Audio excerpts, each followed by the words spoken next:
Everyone wants a party or organisation to back U.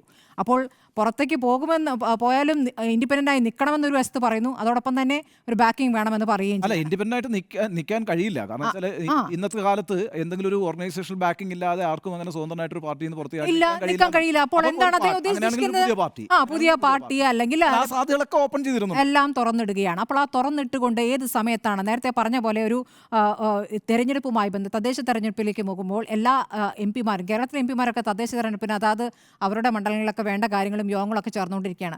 Sasi Tharoor എവിടെയാണ് ചെയ്യുന്നത് എന്നുള്ളൊരു ചോദ്യം അവിടെ നിൽക്കുന്നു. ശശി തരൂരിനെ അദ്ദേഹത്തിൻ്റെ ഓഫീസിൽ ചെന്ന് കാണാൻ ഒരു സാധാരണക്കാരൻ ശ്രമിച്ചാൽ അത്ര പെട്ടെന്ന് അദ്ദേഹത്തെ കാണാൻ പറ്റില്ല. ഇത് സ്ഥിരമായി സാധാരണ പ്രവർത്തകർ തന്നെ പറയുന്ന ഒരു കാര്യമാണ്.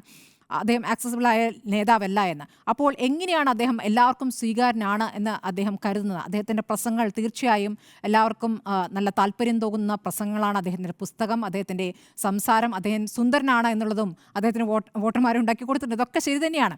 പക്ഷേ അത് ബാക്കി എല്ലാ നേതാക്കളെയും വെല്ലുന്ന രൂപത്തിൽ, അല്ലെങ്കിൽ രാഷ്ട്രീയത്തിലെ ഈ ശൈലിയല്ല വേണ്ടത്.